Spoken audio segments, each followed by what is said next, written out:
Bonjour à tous, bienvenue sur la chaîne de Méca Passion. Aujourd'hui on se retrouve avec une petite nouvelle là. Donc c'est une 206 Plus de 2010. J'ai fait vraiment une bonne affaire sur cette voiture parce que c'est une première main déjà et elle a que 20 000 km. Vérifier sur Histovec, sur dossier, etc.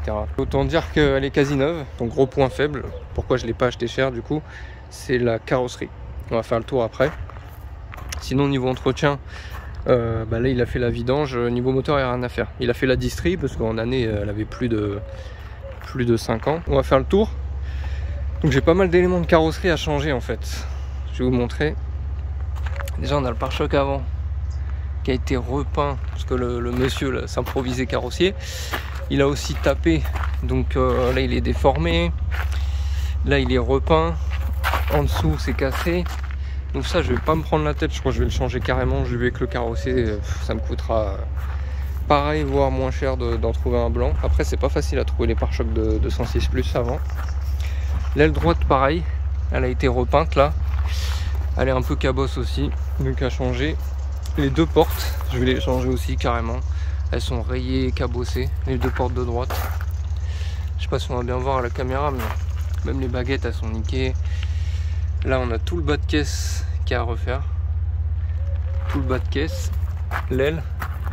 Encore l'aile ça va, mais en fait j'ai vu avec lui le carrossier. Moi je vais changer pare-choc avant, pare-choc arrière, regardez, il est pareil. Fissuré, craqué, repeint. Enfin, ça c'est pareil. Bon, voilà, je vais changer, je vais pas me prendre la tête. Et l'aile là aussi, il a tout repeint, c'est mat. Et les portes ici, le bas de caisse ça va. Ça je vais laisser. Vous voyez, il y a juste des petites rayures ici qu'on va essayer de revoir. La porte là elle est nickel. Et l'aile aussi, juste un peu ici. Mais là ça vaut pas le coup de changer. Et il y a même de la peinture là sur le feu là qu'il faudra qu'on essaye d'enlever. Il y a un petit poc sur le coffre là, mais c'est pas méchant, ça je laisse. Voilà, sinon elle est propre hein. Après vous allez me dire c'est un peu dommage de devoir changer les portes et tout, mais bon, vu qu'elle a 20 000 bornes, je vais vraiment la refaire nickel quoi. Il faut qu'elle reflète ses bornes quoi. Là pour l'instant c'est pas le cas. Vous voyez le pare-choc là c'est décroché, du coup quand on prend des dodanes ça tape et tout. Donc moi je vais essayer de trouver pare-choc avant, pare-choc arrière, les deux portes et l'aile. Je vais les changer moi-même. Et le carrossier lui il va me faire tout le bas de caisse là, donc il faut faire au tire-clou et tout, c'est assez long. L'aile ici jusqu'à là devant là, et pareil de l'autre côté. Bon là il va pas faire des bosselages, mais il va repeindre bas de caisse, aile jusqu'à là-bas. Mais j'ai de la marge sur cette voiture, donc je vais essayer de trouver pare-choc avant, pare-choc arrière, les deux portes pour je sais pas moi 300-400 max. Et voilà, parce que les portes mine de rien c'est les mêmes que les 206 hein. Sauf que les 206 ici il y a un truc noir là, donc c'est relou à trouver. Il me faut les poignées noires. Après vous me direz vous avez juste à interchanger, mais non, mais la flemme déjà. Puis mes baguettes moi sont mortes, donc pareil il faut que je trouve baguette noire, poignée noire pour aller avec l'autre côté quoi. Donc c'est ça sur cette voiture, le gros du boulot c'est la carrosserie. Niveau moteur il n'y a rien à faire, on va le voir ensemble là tout de suite. Ouais, esthétiquement vous voyez il y a aussi les feux là, ils sont ternis sur la partie du dessus. Là je sais pas si ça va se voir à la caméra, mais là ils sont à refaire. Là ça je vais le faire vite fait, là ça va bien se faire. On va voir le moteur vite fait, vous allez voir, c'est impeccable. Je vais quand même contrôler les niveaux. Il n'y a pas de vérin là-dessus. Vous voyez il est propre hein. On peut voir la distri qu'il a faite hein. Donc il l'a fait au mois d'avril 2021. Elle avait 12 250. Voilà, donc il y a 8000 bornes. Là je viens de voir le liquide de DA là. Il est jaune vert. Alors j'ai un doute. Je crois que c'est de l'ATF là-dedans. On va voir après dans la notice. En plus je trouve que la direction elle est bof bof. Que ça se trouve ils se sont trompés de liquide. On verra ça après. Donc liquide refroidissement on a dit c'est bon. Il a changé le joint de cache culbu, qui suinte aussi d'ailleurs. Bizarre. Bon on verra, il l'a peut-être mal mis. De toute façon je vais ouvrir, ça coûte rien. Il y a deux vis. La batterie est récente aussi. On va faire la purge de liquide de frein parce qu'il a l'air vieux. Il est tout marron foncé là. Donc ça on va le faire. Et là je vais contrôler le châssis là, parce que déjà il y a un bruit de roulement. Alors roulement je sais pas, ça peut être parce que le train de pneus arrière il est neuf, mais c'est vraiment des pneus bas de gamme. En tout cas quand je roule il y a vachement de bruit, donc on va vérifier s'il n'y a pas un roulement qui est mort déjà. Et voilà, je vais vérifier le châssis, mais bon 20 000 bornes normalement tout doit bien aller. Bon allez, je vérifie tout ça, c'est parti. Ouais, j'ai regardé, donc c'est bien de la Dexron là-dedans, c'est de la rouge. Là ils m'ont mis de, je crois que c'est l'huile de boîte, hein, ça sent. Hein.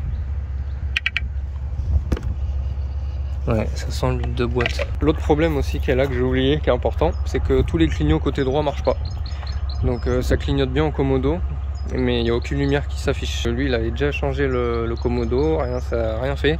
Il a changé le BSI, parce qu'apparemment le problème quand ça vous arrive ça, c'est qu'il y a deux petits relais dans le BSI qui claquent, et du coup ça vous fait ça. Donc ça marche au tableau de bord mais aucun feu s'allume. Il l'a changé par un autre, ça n'a pas marché, mais je pense que c'est normal parce qu'il faut garder celui d'origine et faire changer les relais qui sont dedans. Enfin bref, mais moi je pense que ça vient de là. Parce qu'elle a un attelage. Et à mon avis, ils ont fait de la merde dans les fils. Vous voyez, déjà le faisceau il est là. À voir. Moi je pense qu'ils ont foutu la merde avec le faisceau du truc et du coup ça marche pas. Donc ça on verra aussi. Les vérins aussi, là je viens de voir, ils sont chelous. Le coffre il s'ouvre pas, là il se rabaisse. Il faut forcer pour le lever. Là tu vois, je force. Je crois qu'ils ont peut-être été changés, c'est bizarre. Par une marque de merde sûrement. Donc on va acheter des Stabilus. Moi j'achète que ça, hein. Stabilus c'est ce qui est monté d'origine sur quasiment toutes. Parce que là c'est pas possible. Bon, j'ai fini de les installer. Donc, vous allez voir la diff, hein, ça s'ouvre tout seul. Voilà. Voilà, je viens de faire le tour du châssis, donc RAS, hein, tout est neuf. Hein, triangle, tout. J'ai regardé les roues, je vois pas de bruit de roulement, donc le bruit de roulage je sais pas. Ça vient peut-être des pare-chocs vu que ça doit frotter peut-être à certains endroits. Ça y est, je viens de finir les phares. Je pense que ça se voit en vidéo. Hein. Du coup il y a même de la peinture un peu dessus parce que quand il avait repeint là, ses ailes et tout, il y avait de la peinture dessus, donc en ponçant ça part. Ça c'est cool. Et du coup j'ai fait les feux arrière aussi. Donc pour ceux qui savent pas, on peut. C'est la même méthode que les feux avant, ça marche très bien. Pareil, il y avait plein de peinture dessus. Je sais plus si dans la vidéo avant on le voit. Ah, voilà, ils sont tout neufs. Donc ça déjà ça va lui donner un petit coup de peps. Ouais, je les ai sortis de l'ADA. Donc liquide non identifié, foncé, jaune, bizarre. Donc à mon avis ça a rien à foutre là-dedans. J'ai fini de remplacer le liquide de DA. Donc c'était le mauvais, hein. Je sais pas c'était quoi comme liquide qu'ils ont mis là-dedans, mais ça sentait un peu l'huile de boîte. Donc en fait j'ai vidé, j'ai rempli, j'ai actionné plein de fois, j'ai revidé, j'ai re-rempli, j'ai fait ça 3 fois. Et là je viens de refaire la purge de liquide de refroidissement. Parce que je trouvais qu'elle montait pas haut en température, elle était autour des 80 degrés à chaud. Donc je trouvais ça assez faible. Donc là j'ai tout rouvert, vis de purge là-bas là. J'en ai trouvé qu'une, je sais pas s'il y en a d'autres. J'ai mis le chauffage, j'ai laissé ouvert. Et il y a plein de bulles d'air qui sont arrivées par le haut là. Donc je pense que ça lui a fait du bien. On va finir la purge de frein. Ah, c'est quand même mieux quand même. À la caméra ça rend un peu marron, mais en vrai c'est assez clair. Hein. Donc ça c'est fait, il y avait un tout petit peu de bulles d'air à l'avant. Donc là on va devoir aller trouver tous les éléments carrosserie. Donc les deux pare-chocs, l'aile, les deux portes. Et je vais voir pour les clignotants, là j'ai cherché. J'ai pas trouvé, je pense que le faisceau d'attelage est bon. Moi je pense que ça vient du BSI. Je vais appeler un électricien auto, je vais lui demander combien il prend pour vérifier les... En fait il y a deux relais dedans, un pour le côté gauche, un pour le côté droit. Et voilà, je vais lui emmener, il va me dire si c'est mort ou pas. Hein. Je pense que c'est ça. Moi j'ai reçu le pare-choc arrière, qu'il est propre hein, franchement. Juste un petit truc là que je mettrai peut-être un petit coup de stylo correcteur. La bande noire un peu rayée mais ça va. Dans l'ensemble il est propre, hein, il brille bien et tout. Voilà, comparé à l'ancien. En plus il était déformé, hein, c'est aussi pour ça que je le change. Il était fissuré, ça c'est mort, donc ça coûtait moins cher de le changer. J'en ai eu pour 120 € avec la livraison lui. En sachant qu'un élément de peinture c'est 150. Juste à repeindre et s'il faut retravailler en plus c'est encore plus cher quoi. Je viens de finir de monter le pare-choc arrière. Donc ça se fait plutôt bien. En vrai là il est juste clipsé en haut. Enfin, il y a une vis à l'intérieur là du garde-boue à dévisser. Il y en a deux dessous. Puis ça vient tout seul quoi. Là je vais m'attaquer à la porte arrière parce que du coup je l'ai reçue. Elle est là. Apparemment elle est en bon état. Vous voyez celle-là elle est rayée, elle est cabossée, la baguette elle est morte. Enfin un nouveau délire, hein. Nouveau style. Bon, ça y est je l'ai retirée, elle est là. Ça c'est l'ancienne, du coup j'ai dû récupérer la charnière qui était ici là. Parce que je ne me l'avais pas laissé sur l'autre. Donc je l'ai revissé sur celle-là. Puis bah là il n'y a plus qu'à remettre celle-là là-dedans. Hein. En fait ça tient sur deux grandes vis noires ici là. Ça prend un pas de vis que sur le bas. Dès qu'elle est dévissée, il faut la chasser un peu. Et le faisceau là c'est juste vissé. C'est bien fait ça par contre. Hein. Pour une fois, il y a juste à visser ça. Impeccable. Je suis content parce qu'elle est vraiment propre. Bon, elle est crado, mais sinon elle a pas de bosse, pas de rayures. Juste un peu, faut que je la nettoie quoi. Vous voyez, il y a un peu de la mousse parce qu'elle a dû rester dehors. Mais sinon, elle est nickel, même la baguette. Là, tout ce qu'on voit là, c'est de la salissure.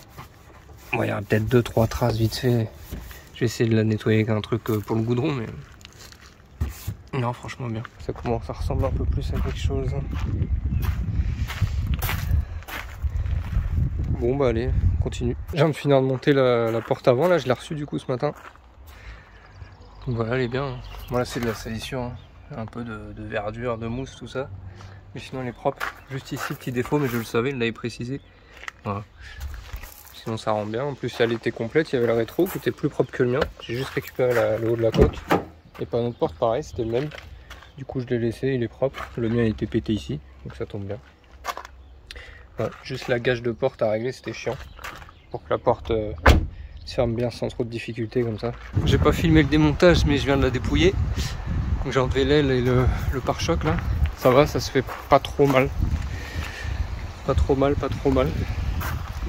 Parce que du coup j'ai trouvé une aile. J'avais pas montré. Elle est neuve, hein, enfin quasi. Je suis content parce que là-bas c'était un truc de la ville avec un gros autocollant, là, grosse bande d'urgence là, blanche et rouge. J'ai réussi à l'enlever propre et tout. Aucune bosse, rien. 30 €. Franchement j'ai fait une affaire. Et le pare-choc, ça va, je l'ai acheté sur Opisto. Ça c'est l'ancien. L'ancien qui était un peu déformé de partout, craqué là. Ça c'est pété. On repeint là, bizarre. Donc là voilà, j'ai celui-là. Beaucoup mieux. Ça c'est un autocollant mais ça va s'enlever. La bande elle est propre. Il y a juste ici. Donc là il a été entouré au feutre. C'était pour montrer sur la photo. Un petit peu enfoncé. Un peu frotté là. Comme ça on va l'avoir avec du stylo correcteur. Mais sinon il est propre. Même le bandeau du milieu. Donc celui-là je l'ai acheté 175 frais de port compris. Donc c'est pareil, c'est pas cher. Hein, parce qu'en moyenne ça se trouve à 240 € à peu près. Donc voilà. On va tout remonter. Et après, il ne restera plus que la carrosserie. On va l'envoyer en carrosserie là pour qu'il fasse le bas de caisse là, puis les deux ailes. Et après, elle sera impeccable. Hein. Ouais, je remonte tout et je vous montre. C'est parti. Est-ce que vous voyez ce que je vois? Oui. Ça y est, les clignotants remarchent enfin. Je vais vous raconter l'histoire parce que c'était un putain de long périple. Je vais recommencer du début. Alors en fait lui il m'avait dit de commencer par le BSM, donc c'est le boîtier fusible moteur. J'avais changé en premier parce qu'il m'avait dit qu'il y avait un truc qui gérait les clignotants dedans. C'est ce que j'ai fait, ça va rien changer. Donc après il m'avait dit qu'on allait changer les relais dans le BSI, parce que c'est un BSI multiplexé, il y a deux relais qui gèrent les clignots. Il m'avait changé celui qui gérait ceux de droite. Ça avait rien fait, donc j'avais payé 50 balles pour ça, ça va. Donc après il m'a dit, il avait fait un diag et il m'a dit que le BSI était en court-circuit, donc on aurait dû faire dès le début en fait. Il m'a un peu mal conseillé, mais bon c'est pas grave, j'en veux pas. Lui-même savait pas le délire des BSI, tout ça, PSA là, c'est un sacré bordel. Donc en fait j'ai acheté le même sur le bon coin, le même que le mien, les mêmes numéros, tout pareil. Et au moment de le programmer et tout, il m'a dit qu'il pouvait pas programmer la centralisation, parce qu'à mon avis le modèle qu'avait ce BSI là n'avait pas la centralisation, donc il m'a dit sûrement un vieux berlingot, un truc comme ça. Donc ça bloquait à ce niveau là. Pourtant même numéro, même truc et tout. Et là j'ai fait putain, alors, après le relais, le BSM, le BSI qu'elle est pas, j'ai dit cette fois-ci je vais prendre la même voiture. Donc j'ai trouvé un de 206 plus comme celle-là 2010, sauf que c'était un diesel, mais bon c'est pas grave, avec tous les mêmes numéros. Et voilà, et là il me l'a programmé et ça a fonctionné et tout remarche, la clim, machin. Il m'a même remis les kilométrages compteur, parce que quand on branche un BSI d'occasion, le kilométrage du BSI d'occasion se met à la place de l'ancien. Donc ça peut foutre la merde. Donc j'avais 220 000 km moi au compteur.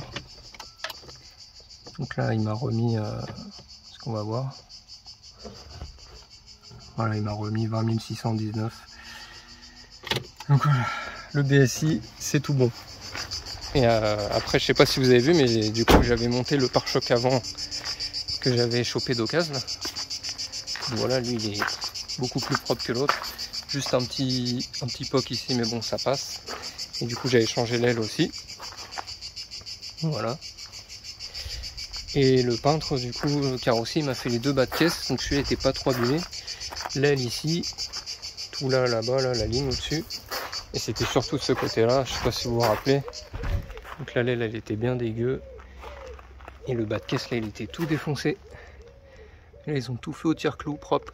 C'est l'autre côté, en fait, je suis con. Non, en fait, c'est l'autre côté. C'était celui-là qui était niqué. Ah, c'était ce box. C'était celui-là, il était tout cabosse. Voilà, ils ont tout fait au tire-clou, propre.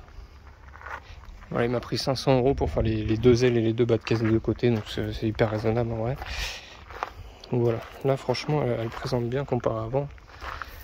Donc en fait, je récapitule, hein, on a changé pare-choc avant, pare-choc arrière, elle avant droite, celle-ci, les deux portes et plus le carrossier quoi. Donc pas mal de boules esthétiques.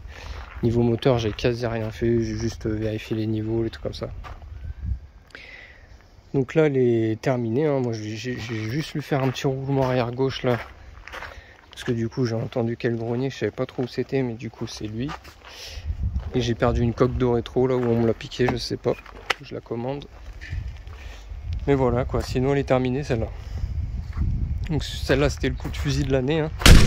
Je sais pas si je l'ai dit avant, mais je l'avais payé 1500 € pour 20 000 km, c'est que dalle. Hein. C'est un gros coup de chance en fait, c'est une voiture... le mec qui l'avait, il pouvait plus l'avoir par rapport à son ex, enfin bref, une histoire compliquée. Je suis arrivé au bon moment. 1500 €, elle avait 19 800 quand je l'ai acheté à peu près. Je sais pas combien j'ai mis dedans là, c'est con, j'ai pas le cahier sous les yeux, mais je pourrais pas vous dire j'ai mis combien exactement. Mais c'est une voiture que je vais revendre 6 000 € je pense facile. À mon avis, je vais bien prendre mes 3 000 € dessus de bénéfices quoi. Donc voilà, si la vidéo vous a plu, n'hésitez pas à mettre un petit j'aime, un petit commentaire. Ça fait avancer la chaîne. Vous abonner si c'est pas déjà fait. Et à la prochaine. Allez, ciao, bye.